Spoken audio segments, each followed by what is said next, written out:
अस्सलाम वालेकुम, welcome to my YouTube channel. हमने स्टार्ट किया हुआ चैप्टर 2 प्लाज्मा का एफ बुक को फॉलो कर रहे हैं। सिंगल पार्टिकल मोशन चैप्टर का नेम है। ओके, जो टॉपिक हमने कल किया था लेक्चर 1 में वो था केस 1 यूनिफॉर्म इलेक्ट्रोमैग्नेटिक फील्ड का, जिसमें हमने इलेक्ट्रिक फील्ड को 0 लिया था और मैग्नेटिक फील्ड को किसी डायरेक्शन में लिया था। केस 2 हमारे पास क्या है कि जब हमारे पास इलेक्ट्रिक फील्ड 0 नहीं होगा और मैग्नेटिक फील्ड भी होगी और इलेक्ट्रिक फील्ड भी होगी। चलो शुरू करते हैं। और जो टॉपिक्स हमने कवर करने हैं वो ये सारे हैं। बेसिकली हमें इस चैप्टर में करना क्या है, हमें देखना है कि जो प्लाज्मा के पार्टिकल्स होते हैं वो क्या मोशन प्रोड्यूस करते हैं जब उनको यूनिफॉर्म इलेक्ट्रोमैग्नेटिक फील्ड में रखा जाए, नॉन यूनिफॉर्म में रखा जाए। ठीक है, इस तरह के डिफरेंट केसेस लेके हम उनको रखेंगे और देखेंगे कि प्लाज्मा के पार्टिकल्स वो मोशन किस ट्रेजेक्ट्री के साथ कर रहे हैं। तो हमने जो केस 1 पढ़ा था उसमें हमने देखा था कि हमारे पास सर्कुलर मोशन बनती है और उसकी डायरेक्शंस क्या थी हमने वो भी देखी थी। ठीक है, कि सर्कुलर बनता है वो किस डायरेक्शन में मूव करता है, हम मैग्नेटिक फील्ड को आउटवर्ड रखें या इनवर्ड रखें, वो कैसे मूव करेगा। और इस चैप्टर की प्लेलिस्ट का जो लिंक है वो डिस्क्रिप्शन में मौजूद है, तो आप जाके वहाँ से कोई भी टॉपिक देख सकते हो।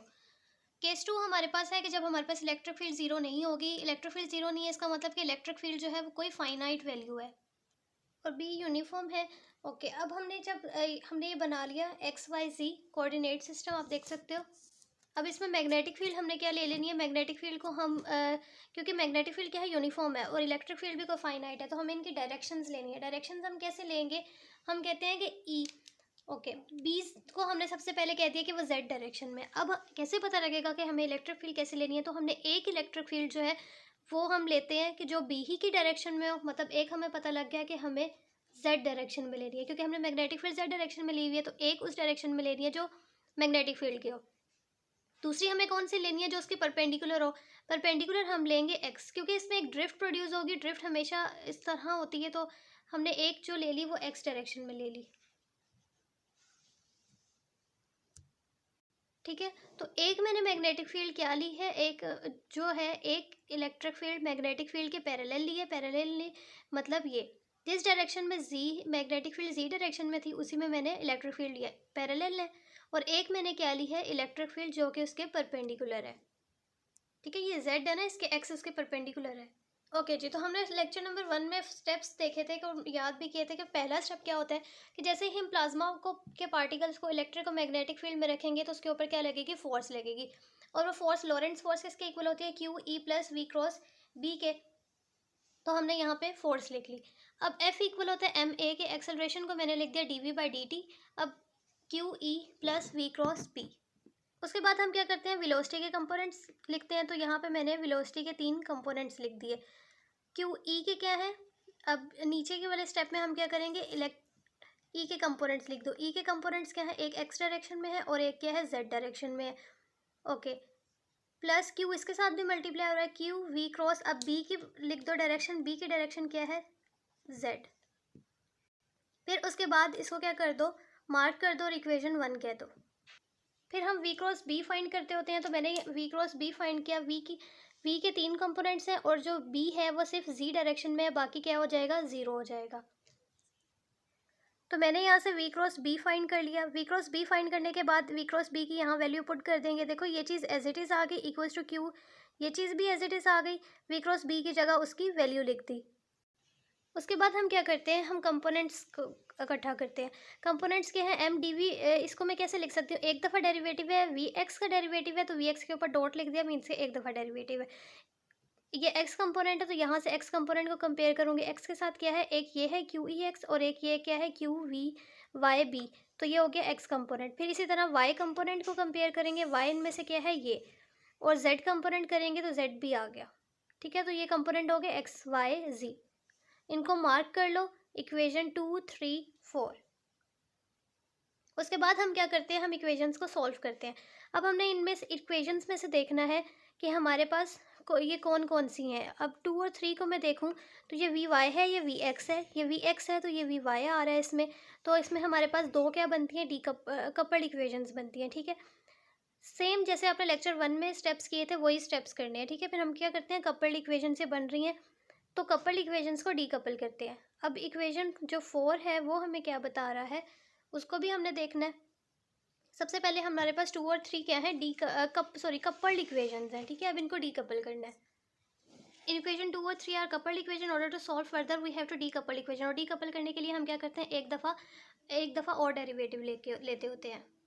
ठीक है, यहाँ मैंने दोबारा लिख दी कि इक्वेशन 2 ये है, इक्वेशन 3 ये है। अब मैंने इक्वेशन 2 को क्या करना है, डीकपल करना है, तो मैं इसका क्या करूँगी, एक दफ़ा और डेरिवेटिव ले लूँगी। तो एम वी एक्स के ऊपर क्या आ जाएगा, दो डॉट आ जाएंगे क्योंकि दो दफ़ा डेरिवेटिव लिया है। एक दफ़ा ई एक्स के ऊपर डेरिवेटिव और एक दफ़ा यहाँ पे प्रोडक्ट रूल लगेगा। देखो एक दफ़ा क्या होगा वी वाई के ऊपर और एक दफ़ा बी के ऊपर। अब बी हमारे पास क्या है, यूनिफॉर्म, और ई भी हमारे पास क्या है, यूनिफॉर्म। तो ई के ऊपर जो डेरिवेटिव है, बी के ऊपर डेरिवेटिव है, वो चीज़ क्या हो जाएगी, ज़ीरो। तो यहाँ पे क्या रह गया, m v x double dot equals to q और बी वी वाई रह गया। ठीक है, इस इक्वेशन को मार्क करो, इक्वेशन 5 कह दो। अब यहाँ पे देखो तो मुझे इसकी वैल्यू चाहिए, मैं इसकी वैल्यू यहाँ से फाइंड कर सकती हूँ। मैंने यहाँ से वी वाई डॉट की वैल्यू फाइंड की तो क्या हो जाएगी, minus q v x by B और एम नीचे आ जाएगा। अब इसकी वैल्यू को मैं, इस इक्वेशन को मैंने मार्क किया और इक्वेशन 4 कहा और लिख दिया पुट वी वाई डॉट या फिर इक्वेशन 4 इन इक्वेशन 5। तो यहाँ पे मैंने इसकी वैल्यू यहाँ पे पुट कर दी ये। ठीक है, और ये क्या हो जाएगा, क्यू स्क्वेयर और बी स्क्वेयर बाय एम, और ये वाला एम भी नीचे ले आएंगे तो क्या हो जाएगा, minus q square B square m square v x. Okay, अब हमें पता है कि हमारे पास जो साइक्लोट्रॉन फ्रीक्वेंसी होती है वो इक्वल होती है क्यू बी बाय एम के। ठीक है, तो ये साइन माइनस साइन आ गया, फिर इसकी जगह हमने क्या लिख दिया, साइक्लोट्रॉन फ्रीक्वेंसी और साथ में वी एक्स ये वाला आ गया। इस इक्वेशन को 6 कह दिया, ये एक इंपॉर्टेंट है। ठीक है, हम क्या करते हैं, डीकपल्ड इक्वेशन को जब कपल्ड इक्वेशन को जब सॉल्व करते हैं, डीकपल्ड बनाते हैं, तो वो इक्वेशन इंपॉर्टेंट होती है क्योंकि वो सेकंड ऑर्डर डिफरेंशियल इक्वेशन बन चुकी होती है, उसका आगे हमने सॉल्व करना होता है। ठीक है, वो सॉल्व क्या होता है, सोल्यूशन निकाल लेते हैं। ओके ओके, अब इक्वेशन 3 का जब दूसरी दफ़ा डेरिवेटिव लेंगे, अगेन डेरिवेटिव लेंगे, तो ये इक्वेशन बन जाएगी। ठीक है, अब यहाँ से मुझे क्या चाहिए, वी एक्स डॉट की वैल्यू चाहिए। वी एक्स डॉट की मैं यहाँ से वैल्यू निकालूंगी, क्या हो जाएगा, q E x by m plus q v y B by m. ठीक है, तो मैंने इस वैल्यू को यहाँ पे पुट किया, उसके बाद अंदर से मैं क्या, क्यू बाय एम को मैंने कॉमन ले लिया, अंदर ये चीज़ रह गई। अब इसको मल्टीप्लाई कर दो, q square B over m साथ में ई एक्स, फिर ये इसके साथ भी मल्टीप्लाई हो रहा है, तो ये क्या बन रहा है। ठीक है, ये क्यू एक्स इसके साथ भी है। अब ये स्टेप मत करो, कॉमन लेने वाला मत करो। ठीक है, सिंपल अंदर मल्टीप्लाई करो, ये इक्वेशन बन जाएगी। फिर उसके बाद यहाँ से एम जो है वो नीचे डिवाइड कर दो, ये वाला एम इधर ले आओ, तो ये एम इसके साथ मल्टीप्लाई होगा, तो एम स्क्वेयर यहाँ पे भी एम स्क्वेयर हो जाएगा। अब लो क्यू बी बाय एम को कॉमन, और अंदर क्या रह जाएगा, q E x m plus u B by m v y. ठीक है, ये माइनस आ गया। ओके, अब हमारे पास क्या होता है, डब्ल्यू सी इक्वल होता है क्यू बी बाय एम के। हमारे पास ये होता है प्लस माइनस, मीन्स के पॉजिटिव चार्ज के लिए भी होता है और नेगेटिव चार्ज के लिए भी होता है, लेकिन हम क्या करते हैं, इसके साथ नहीं लगाते, हम प्लस माइनस इसके साथ लगा देते हैं और बना देते हैं क्यू बी बाय एम। तो ये माइनस साइन आ गया और इसकी जगह क्या आ गया, प्लस माइनस डब्ल्यू सी, और ये इसकी जगह भी क्या आ गया, प्लस माइनस डब्ल्यू सी, और ये चीज़ आ गई। अब प्लस माइनस डब्ल्यू सी को कॉमन ले लिया था, कॉमन ले लेंगे तो मेरे पास ये चीज़ बन जाएगी। ठीक है, अभी इस साइन को माइनस नहीं मल्टीप्लाई नहीं करवाना, इस माइनस साइन को इसके साथ। ठीक है, आगे बताऊंगी। अब हमने क्या करना है, इसको भी हम डब्ल्यू माइनस सी बना सकते हैं ना, सॉरी अभी कॉमन नहीं लिया, अभी इसी तरह चीज़ आ रही है। ओके, अब उसके बाद क्या कर सकते हैं, हम इसको भी तो बना सकते हैं, कैसे करके, क्यू बी बाय एम होता है ना, तो मल्टीप्लाई और डिवाइड किया क्यू, तो ये भी चीज़ क्या बन गई, प्लस माइनस डब्ल्यू सी। अब यहाँ से प्लस माइनस डब्ल्यू सी का क्या लेंगे, कॉमन लेंगे, तो जब मैंने कॉमन लिया तो यहाँ से ये चीज़ क्या बन गई, स्क्वेयर, ओमेगा सी का स्क्वेयर, और ये साथ माइनस आ गया, ई एक्स बाय बी अंदर रह गया और वी वाई रह गया। इस इक्वेशन को मार्क किया, ये इक्वेशन क्या है, 7। अब भी ये क्या हो चुकी है, डीकपल हो चुकी है, हमने वी एक्स को भी डीकपल कर दिया और वी वाई वाली को भी डीकपल कर दिया। अब ये मेरे पास क्या बन जाती हैं, ये 7 और 8, ये इक्वेशन 6 है।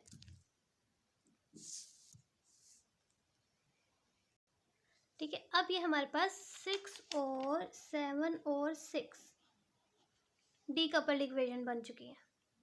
सॉरी, हाँ, कपल्ड से डीकपल्ड इक्वेशंस हो चुकी हैं। इस केस में और जो हमने पिछला लेक्चर 1 किया था, वी एक्स तो सेम आया है, पिछले लेक्चर में भी यही आया था। वी वाई डिफरेंट आया है पिछले लेक्चर से, ठीक है। वी एक्स हमारा क्या आया है, सेम आया है। वी वाई जो था अच्छा, ये अगर हम पिछले लेक्चर में देखें ना, लेक्चर 1 में, तो उसमें वी वाई ये आया था। अब इसमें डिफरेंट आया है। डिफरेंट क्यों आया, क्योंकि पिछले वाले में ड्रिफ्ट नहीं था। अब इसका मतलब कि इसमें वाई जो है उसमें क्या आ रहा है, ये फैक्टर उसमें था, ये फैक्टर जो है ना ये एक्स्ट्रा आ रहा है, ठीक है। और ये टाइम डिपेंडेंट भी नहीं है, ठीक है, ये एक्स्ट्रा आ रहा है। इसका मतलब ये ड्रिफ्ट कॉज करेगा वी वाई में। वी एक्स तो सेम आया, एक्स में नहीं होगी ड्रिफ्ट, ठीक है। वाई वाले में इसका मतलब ड्रिफ्ट कॉज होगी। अब देखते हैं आगे कैसे। इस चीज़ को मैंने क्या लेट कर लिया है, एक ये वाला फंक्शन। आप चाहे तो यू वी कुछ भी लेट कर सकते हो, मैंने इसको ये वाला फंक्शन लेट कर दिया है, ठीक है। V of y function let किया, ओके, ये हो गया। अब मैंने इस फंक्शन का 2 दफ़ा डेरिवेटिव ले लेना है। 2 दफ़ा डेरिवेटिव लूँगी तो इसके ऊपर 2 डॉट आ जाएंगे, 2 डॉट आ गए, इसके ऊपर भी 2 डॉट आ जाएंगे। ये यूनिफॉर्म इलेक्ट्रिक है फील्ड है, यूनिफॉर्म ही मैग्नेटिक फील्ड है, तो इसका डेरिवेटिव क्या हो जाएगा, 0। तो मेरे पास ये बच गया। मतलब जो फंक्शन मैंने लेट किया है वो इस v 2 डॉट वाई के इक्वल आ गया। इसका मतलब यहाँ पर भी देखो तो ये यही है ना। इसका मतलब मैं इसकी जगह ये लिख सकती हूँ। तो मैंने इस बड़े से v डॉट वाई को इसकी जगह लिखा, minus omega c square, minus omega c square. ये चीज़ मैंने क्या लेट की हुई थी, ये इसकी जगह मैंने क्या लिखा, ये लिख दिया, ठीक है। सबसे पहले मैंने क्या किया, मैंने इसकी जगह मैंने कहा कि ये चीज़ मेरे पास इसके इक्वल है। फिर मैंने इसका 2 दफ़ा डेरिवेटिव लिया तो ये चीज़ 0 हो गई, ये इसके इक्वल बन गई। अब क्योंकि मैं ये दोनों इक्वल है, इसका मतलब मैं इस इक्वेशन में इसकी जगह ये बड़ा v लिख सकती हूँ। और ये चीज़ मैंने वैसे ही लेट की हुई थी तो मैंने ये लिख दी, ठीक है। अब ये क्या है, ये सेकंड ऑर्डर डिफरेंशियल इक्वेशन बन चुकी है। अब इसका सोल्यूशन क्या होता है, हमने पीछे भी पढ़ा था कि हमारे पास क्या होता है, z इज़ इक्वल्स टू, जो सोल्यूशन होता है ना वो ये होता है। अब इसका नहीं हम रीज़न देखेंगे कि v परपेंडिकुलर क्यों आए, क्योंकि फोर्स मैक्सिमम लेक्चर 1 देख लेना, उसमें बताया हुआ है कि क्यों मैक्सिमम है। अब हम थोड़ा फास्ट पढ़ेंगे। z इक्वल होता है x प्लस आयोटा y के। x वाली टर्म के साथ जो हम सोल्यूशन लिखेंगे तो उसके साथ तो कोई टर्म नहीं है, लेकिन इसके साथ क्या होता है, आयोटा टर्म आती है। तो y के साथ क्या आएगा, जो सोल्यूशन है उसके साथ आयोटा आ जाएगा। और साथ में हमारे पास प्लस माइनस ज़रूर आता होता है, plus minus iota, v perpendicular e iota omega c t, ठीक हो गया, ओके। अब मैंने कहा हुआ है कि मैं इसकी जगह क्या लिख सकती हूँ, बड़ा y।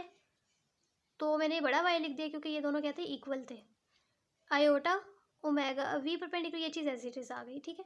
अब इसकी वैल्यू मैं पुट कर दूंगी, इसकी वैल्यू क्या है, ई एक्स प्लस वी वाई। ये चीज़ मैंने इसलिए इसके इक्वल लिखी है ताकि मैं इसकी वैल्यू को पुट कर सकूं। ये चीज़ आ गई, okay. Second order differential equation का सोल्यूशन लिख के हम क्या निकालते होते हैं, वी वाई निकालते हैं और वी एक्स निकालते हैं, ठीक है। मीन से वेलोसिटीज़ निकालते होते हैं। तो मैंने यहाँ से वी वाई निकाल लिया, plus minus iota v perpendicular e iota omega c minus E x और बी, ठीक है। अगर आप लेक्चर 1 लिए ना तो उसमें स्टेप्स याद किए थे तो वही स्टेप्स को फॉलो कर रहे हैं, ठीक है। तो आप लोगों को अब तक याद हो जाने चाहिए।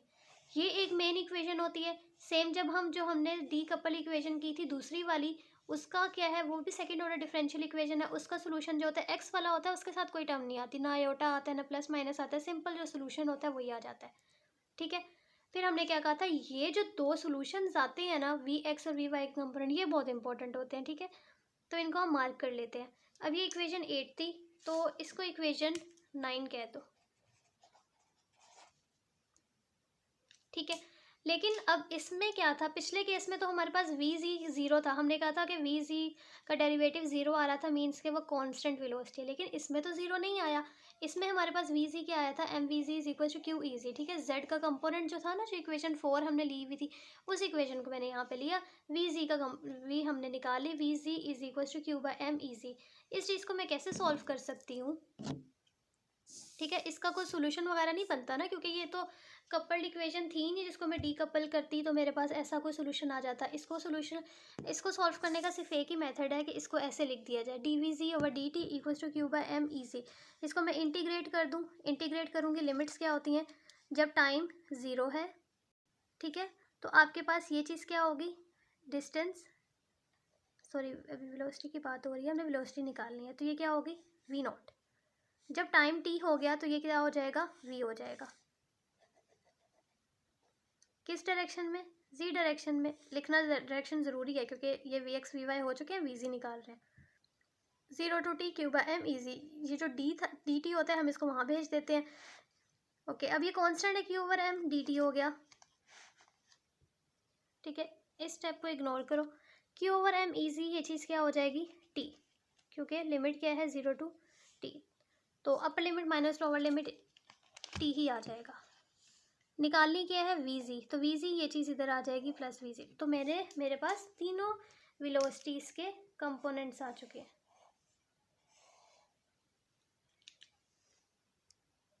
ठीक है, बार बार इन इक्वेशंस को प्रैक्टिस करोगे एक दफ़ा अच्छे से समझ के तो हो जाएगा, इजी लगेगा उसके बाद। ओके, अब आप लोग इसमें देखो, जो हमने पिछले लेक्चर में बनाई थी उसमें हमने कहा था कि हमारे पास ड्रिफ्ट नहीं आता, बस उसमें क्या बनता है ऐसी हेलिक्स बन रही थी, पार्टिकल मूव करते हैं हेलिक्स बना रहे थे, जिसकी पिच जो थी ना वो एक जितनी थी, पिच लेंथ जो कह लो वो क्या था एक जितना था, और वो ऐसे इसके ऊपर था मैग्नेटिक फील्ड के। ठीक है, क्योंकि उसमें हमारे पास वी जी का क्या, जो पिछला केस था ना उसमें हमारे पास वी जी जो था ना ज़ीरो आ रहा था, इसमें ज़ीरो नहीं आ रहा क्योंकि उसमें इलेक्ट्रिक फील्ड ज़ीरो थी ना, लेकिन इसमें ज़ीरो नहीं आ रहा, इसमें हमारे पास वेलोसिटी की कोई वैल्यू आ रही है और वो टाइम डिपेंडेंट वेलोसिटी। ठीक है, आप देख सकते हो कि वो क्या है टाइम डिपेंडेंट है। तो इसका जो चीज़ है ना वो आप देख सकते हो कि इस लाइन से ऊपर बनता है, क्योंकि टाइम डिपेंडेंट है, ऊपर बनता है, साथ साथ यहाँ पे क्लोज है, यहाँ क्लोज है, फिर खुल रही है। ठीक है, पिच बढ़ रही है, यहाँ पे आके और बढ़ जाएगी ऐसे। ठीक है, इसकी पिच कोई और है, इसकी पिच कोई और है, इधर ज़्यादा पिचेस हो गए हैं। ठीक है, ये कब है जब मैग्नेटिक फील्ड और वेलोसिटी एक दूसरे के क्या है पैरेलल है, ये भी जेड डायरेक्शन में, ये भी जेड डायरेक्शन में। लेकिन इस बार क्या है कि ये जो बनी है ना, ये इसको हम ये कहते हैं गाइडिंग सेंटर क्या हो रहा है शिफ्ट हो रहा है, मीन्स के ड्रिफ्ट आ रही है। ये जो चीज़ आ रही है ये मैग्नेटिक फील्ड की वजह से आ रही है। ठीक है, फील्ड की वजह से आ रही है। जब फील्ड की वजह से आ रही है इसका मतलब इस वाले में क्या हुआ है ड्रिफ्ट कॉज हुआ है, और जब वो ड्रिफ्ट कॉज हुआ है क्योंकि वो टाइम डिपेंडेंट है तो उसकी क्या थी पिच बढ़ रही है। पिच बढ़ रही है मतलब इनके दरमियान जो लेंथ होती है वो बढ़ रही है, ये ऐसे बनता है। ठीक है, पिच बढ़ रही है। ओके, पिछले केस में ऐसा कुछ नहीं था, पिछले केस में हमारे पास क्या था, हम कहते हैं कि सर्कुलर में मूव कर रहा है, इसमें सर्कल में मूव नहीं करता, इसमें हमारे पास गाइडिंग सेंटर में शिफ्ट आता है। गाइडिंग सेंटर क्या होता है सेंटर जिसके गिर्द ये मूव कर रहा होता है। अब इसका सेंटर ये था, फिर ये बना, फिर ये बना, गाइडिंग सेंटर क्या हो रहा है शिफ्ट हो रहा है, तो ये चीज़ होती है ड्रिफ्ट। ठीक है, और ये किस डायरेक्शन में जेड डायरेक्शन में, क्योंकि वेलोसिटी भी जेड डायरेक्शन ये उसकी वजह से आ रहा है, जो इस वेलोसिटी की वजह से आ रहा है जेड वाले की वजह से, ये पैरेलल केस है, तो हमारे पास ये बनता है।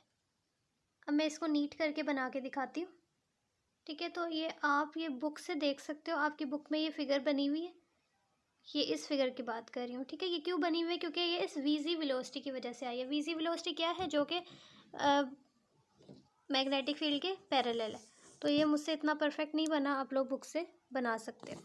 इतना ख्याल रखना है कि आपने ये जो ये वाले बनते हैं ना, ये वाला और ये वाला, इसका रेडियस कम रखना है और इस वाले का ज़्यादा रखना है। ठीक है, और इनको ऐसे खोल देना जैसे बुक में बना हुआ है। आप लोगों को समझ आ गया ना ये क्या था, ये ऊपर बनता है इस मैग्नेटिक फील्ड से और इसकी पिच ऐसे खुल जाती है, और ये टाइम डिपेंडेंट होता है इसलिए, क्योंकि मैंने वीजी वेलोसिटी यहाँ लिखी थी इसलिए मैंने इसके साथ ये फिगर बना दी, ये एक आयन के लिए। अगर इलेक्ट्रॉन के लिए बनाऊंगी तो क्या होगा साइज़ छोटा हो जाएगा, बात सारी वही होगी। ये जो ये साइज़ है ना ये और छोटा इतनू सा हो जाएगा, क्योंकि इलेक्ट्रॉन का मैस कम होता है, आयन का मैस ज़्यादा होता है, तो रेडियस मैस पे डिपेंड करता है। और ये जो रेडियस होता है ना ये क्या होता है, यही आर एल, जिसके बारे में हमने फर्स्ट लेक्चर में पढ़ा था कि आर एल किसके इक्वल होता है v perpendicular over omega c. आगे से आर एल किसके इक्वल हो गया, ओमेगा सी किसके इक्वल होता है m v perpendicular over Q B, तो मैस के क्या आ गया डायरेक्टली प्रोपोर्शनल होता है रेडियस। ठीक है, इसलिए इलेक्ट्रॉन का छोटे बनते हैं और आइंस के ये बड़े बनते हैं। एक्स की वेलोसिटी जो है ना पिछले केस की तरह ही है, इसमें कोई शिफ्ट ड्रिफ्ट वगैरह नहीं आती, ना गाइडिंग सेंटर में शिफ्ट आता है। अब अगर आप y की वेलोसिटी देखो ना, तो अगर y की वेलोसिटी पिछले केस में यहाँ तक आई थी, यहाँ तक आती तो ठीक था, इसका मतलब एक्स वाई डायरेक्शन में कोई ड्रिफ्ट आना ही नहीं था, ना एक्स में आया ना वाई में आना था। लेकिन इसमें एक फैक्टर आ रहा है, ये चीज़, और वह टाइम इंडिपेंडेंट है। ठीक है, ये इंपॉर्टेंट बात है। अब मैंने इसको ऐसे लिखा है, अब ये जो फैक्टर है ना, this is a change in, there is a change in v y by a factor, इतना चेंज आ रहा है वी वाई में, और ये चेंज जो है टाइम इंडिपेंडेंट है। So this produce a time independent motion, जो हमारे पास क्या होती है, ड्रिफ्ट होती है। टाइम इंडिपेंडेंट मोशन प्रोड्यूस करता है जो हमारे पास क्या होती है, इंडिपेंडेंट। वो सिंपल हमारे पास एक हेलिक्स स्ट्रक्चर बनता था ना, जो अभी हमने पीछे बनाया है, और वह टाइम डिपेंडेंट था, इसलिए उसकी पिच यूँ खुलती जा रही थी। पिच खुल रही है मीन्स के टाइम डिपेंडेंट है। पिच टाइम डिपेंडेंट नहीं है, इसका मतलब उसमें ड्रिफ्ट आ रहा है। इसका मतलब ये चीज़ क्या है, ड्रिफ्ट। इसको हम वी डी लिख सकते हैं, और ये आ गया माइनस ई एक्स बी जी ओवर वाई। और ये ड्रिफ्ट जो है ना, ये क्या है, माइनस वाई डायरेक्शन में। ये डायरेक्शन मैं आप लोगों को सारी सिखाऊंगी, ठीक है। और आपके पास, आपको पता है कि जो ड्रिफ्ट होती है ना, वो सिर्फ किसकी वजह से प्रोड्यूस होती है, इलेक्ट्रिक फील्ड की वजह से। ये बात याद रखनी है, ठीक है। अगर कोई पूछ रहे ना कि ड्रिफ्ट किसकी वजह से कॉज होता है, तो सिर्फ इलेक्ट्रिक फील्ड की वजह से। अब मुझे क्या निकालना है, इसका जनरल एक्सप्रेशन निकालना है ड्रिफ्ट का। तो उसके लिए मैं क्या करूँगी, ई क्रॉस बी लिखा, एक्स वाई जी डायरेक्शन लिखी। इलेक्ट्रिक फील्ड किस डायरेक्शन में है, एक एक्स डायरेक्शन में थी और एक क्या थी, जेड डायरेक्शन में। इसमें क्या थी, ज़ीरो। फिर मैग्नेटिक फील्ड होती है, क्रॉस बी है ना, बी हमारे पास सिर्फ इस डायरेक्शन में थी, बाकी क्या थी, ज़ीरो थी। तो आपने क्या कर लेना है, ऐसे ई क्रॉस बी फाइंड कर लेना है, ये आपको आता है, ठीक है। ई क्रॉस बी किसके इक्वल आ गया, माइनस ई एक्स बी, और डायरेक्शन क्या है, वाई। ई क्रॉस बी ओवर, ये बी नीचे ले आई तो माइनस ई एक्स वाई। अब यहाँ से क्या करना है, मल्टीप्लाई और डिवाइड कर दूँ अगर मैं बी को, तो मैंने जब मल्टीप्लाई और डिवाइड किया तो ये minus E x by B बन गया। अब ये चीज़ क्या हो जाएगी, वी ड्रिफ्ट, और यहाँ पे ये बी स्क्वेयर बन जाएगा, ठीक है। अब ये वी ड्रिफ्ट का जनरल एक्सप्रेशन है, v d is equal to E cross B over B square. अगर मुझे इसको फोर्स के लिए लिखना हो तो मैं क्या करूँगी, क्यू को मल्टीप्लाई और डिवाइड कर दूँगी, तो क्यू ई क्या होता है, F is equal to Q E, तो F cross B over Q B का स्क्वेयर, ठीक है। इस तरह हम इसको चेंज करते रहते हैं। मैं आपको एक टॉपिक करवाऊँगी कि ड्रिफ्ट किस तरह की होती है, ग्रेविटेशनल के लिए कैसी होती है, फोर्स के लिए कैसी होती है, ठीक है। अभी हमने उस पर नहीं जाना, अभी हमने जनरल एक्सप्रेशन लिख दिया फॉर ड्रिफ्ट, जो कि हमारे पास इलेक्ट्रिक फील्ड की प्रेजेंस की वजह से होती है। इसका मतलब कि जब इलेक्ट्रिक फील्ड ज़ीरो नहीं है, ज़ीरो के इक्वल नहीं है, इसका मतलब कि कोई ना कोई ड्रिफ्ट प्रोड्यूस होती है प्लाज्मा में, वो ड्रिफ्ट आपने देखनी है, ठीक है। अब ड्रिफ्ट हमारे पास क्या आता है, माइनस वाई डायरेक्शन में। इसका मतलब वाई ऊपर है तो नीचे की तरफ आना क्या होता है, माइनस वाई। मतलब मेरे पास एक पार्टिकल था, जैसे अगर मैं यहाँ पे आयन की बात करूँ, एक पार्टिकल था, वो सर्कल में मूव कर रहा था, ठीक है। लेकिन सर्कल में मूव करते करते उसमें क्या आया, ड्रिफ्ट। जैसे वो ऐसे मूव कर रहा था, उसमें ड्रिफ्ट आया,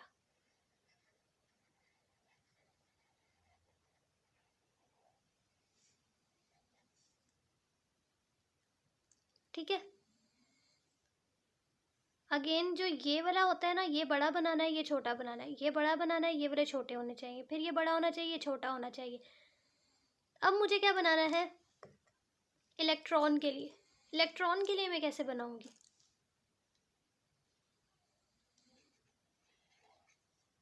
अगर इसका ये है तो वो इसके ऐसे ऑपोजिट,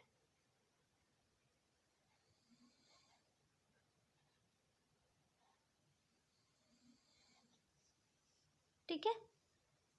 ये आपको बताया था ना, ये बड़े होते हैं आयन के लिए, और ये क्या होते हैं, इलेक्ट्रॉन के लिए छोटे, ठीक है। क्या था, अब इसकी फिजिक्स समझो कि हमारे पास एक चार्ज पार्टिकल था, वो ऐसे मूव, सर्कुलर में मूव कर रहा था, ठीक है। लेकिन जो एक्स्ट्रा टर्म आई थी ना, minus E x by B y direction में, वो क्या करती है, वो एक्स्ट्रा टर्म इसको ऐसे नेगेटिव डायरेक्शन में नीचे ले गई। फिर ये सर्कल में मूव करना चाहा, यहाँ तक देखो सर्कल में जाता है, फिर वो इसको ऐसे ले गई, ठीक है। इस तरह वो लेके जाती रहेगी इसे। अब ये इसी डायरेक्शन में क्यों बना, वो भी नहीं समझ आता किसी बच्चों को, तो उसकी क्या है, देखो हमारे पास क्या था, हमने बी को लिया था जेड डायरेक्शन में, जेड डायरेक्शन में लिया था ना। जेड डायरेक्शन क्या है, आउटवर्ड, मीन्स का मैग्नेटिक फील्ड हमारे पास क्या थी, आउटवर्ड। लेक्चर 1 अगर आप लोगों ने लिया तो आप लोगों को समझ आ जाएगा ठीक है, लेक्चर 1 में हमने क्या पढ़ा था कि अगर हमारे पास मैग्नेटिक फील्ड आउटवर्ड है तो इस जो चार्जेस मूव करते हैं वो मैग्नेटिक फील्ड बनाते हैं, उनकी मैग्नेटिक फील्ड जो होती है, जो हमने मैग्नेटिक फील्ड प्रोवाइड किया उसके ऑपोजिट मूव करती है। जैसे अभी हमारे पास जो मैग्नेटिक फील्ड है वो क्या है, अपवर्ड है, जेड डायरेक्शन में है, यहाँ है ना magnetic field is equal to z direction, means के अपवर्ड। तो जो करंट है वो कैसे मूव करेगा, इसका मतलब करंट की मैग्नेटिक फील्ड की डायरेक्शन क्या होगी, इनवर्ड। इनवर्ड के लिए मुझे थंब को क्या करना पड़ेगा, इनवर्ट करना पड़ेगा। जब मैंने इनवर्ट किया तो देखो मेरी डायरेक्शन क्या बन रही है, ये। ठीक है, तो मतलब पार्टिकल यहाँ से ऐसे घूम के आया, सही है। तो इसलिए हमने ये बनाई है, ये नहीं बनाई। अगर ये इनवर्ड होती ना तब मैं ये बनाती, सही हो गया। तो इसीलिए मैंने क्या बनाई है, ऐसे बनाई है, मतलब पार्टिकल ऐसे घूम के आया। इलेक्ट्रॉन की सॉरी आयन की ही हम पता लगवाते हैं, इलेक्ट्रॉन की हम उससे क्या ले लेते हैं, ऑपोजिट ले लेते हैं, सही है। अब हम एक प्रैक्टिस क्वेश्चन करेंगे, ठीक है। इसीलिए यहाँ पे हम इनवर्ड लगा देंगे कि मैग्नेटिक फील्ड क्या है, आउटवर्ड है, सॉरी। मैग्नेटिक फील्ड डॉट हो तो क्या होती है, आउटवर्ड, क्रॉस हो तो इनवर्ड। अब क्वेश्चन ये है कि अगर आपके पास इलेक्ट्रिक फील्ड जो है वो एक्स डायरेक्शन में है और वाई डायरेक्शन में है, और बी आपके पास जो है माइनस सी डायरेक्शन में है, मीन्स से ई एक्स और वाई डायरेक्शन में है, बी जो है माइनस सी डायरेक्शन में है, तो आप बताओ कि ड्रिफ्ट किस डायरेक्शन में होगा। तो अब वी डी हमारे पास फॉर्मूला क्या होता है, E cross B over B square, अभी हमने पीछे देखा है, ठीक है, ये फॉर्मूला है। अब वी ड्रिफ्ट किसके इक्वल होगा, ई की डायरेक्शन क्या है, X, E x plus E Y, Y direction, B square cross जो बी है वो माइनस जेड डायरेक्शन। अब इसमें क्रॉस है तो मीन्स के ई क्रॉस बी फाइंड करना है, ठीक है। अभी जैसे पीछे हमने किया ना वही बातें हैं सारी, X unit vector, Y unit vector, Z unit vector, E X E Y में भी है ज़ीरो, और यहाँ पे ज़ीरो ज़ीरो माइनस बी, ठीक है, minus B E x plus zero, y unit vector और ये जी यूनिट वेक्टर था, ठीक है। अब यहाँ पे क्या है कि minus minus plus B E x y unit vector, मतलब कि मेरे पास जो ड्रिफ्ट होगा वो वाई में बनेगा और प्लस वाई में। अब देखो पार्टिकल कहाँ है, ऐसे, ओके। अब पार्टिकल ने क्या करना है, इनवर्ड मैग्नेटिक फील्ड है, मैग्नेटिक फील्ड इनवर्ड है, मतलब मैग्नेटिक फील्ड ऐसे है, तो मुझे जो जाना है वो आउटवर्ड ऐसे जाना है। तो अगर आप देखो यहाँ पे मैं बनाऊँ, यहाँ नज़र आ रहा है, ठीक है, मुझे क्या जाना है, ऐसे,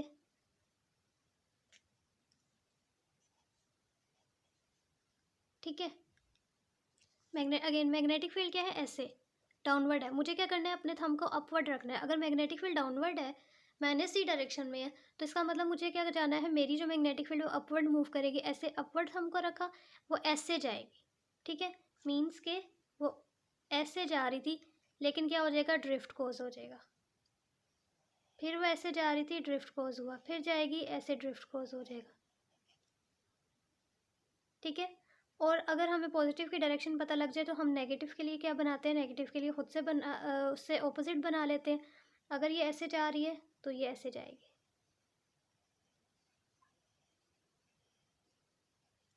ठीक है। आगे तक बेशक बना लो, बस इसके मुकाबले छोटे होने चाहिए। अगेन आपका ये जो होता है वो आर एल होता है, ये आपका बड़ा बनना चाहिए, ये वाला आर जो होता है छोटा बनना चाहिए, और जो इलेक्ट्रॉन का होता है वो आइंस के मुकाबले में ये छोटे छोटे बनने चाहिए, ठीक है। तो आपको समझ आ गई डायरेक्शन कैसे लेनी है, ओके। इस पे मेंशन कर दो कि ऐसे ये इनवर्ड मैग्नेटिक फील्ड है। अगेन इसमें हमने क्या किया था, हमारे पास मैग्नेटिक फील्ड जो थी वो आउटवर्ड थी, तो हमने जो करंट की है उसकी मैग्नेटिक फील्ड को इनवर्ड रखना था, थंब को मैंने ऐसे किया तो वो ऐसे आ रहा था, मतलब मुझे ऐसे आना था, ठीक है। तो ये था आज का lecture, I hope you understand this lecture. Thank you so much for watching, अल्लाह हाफिज़। अगर वीडियो पसंद आई है तो वीडियो को लाइक करना मत भूलिएगा।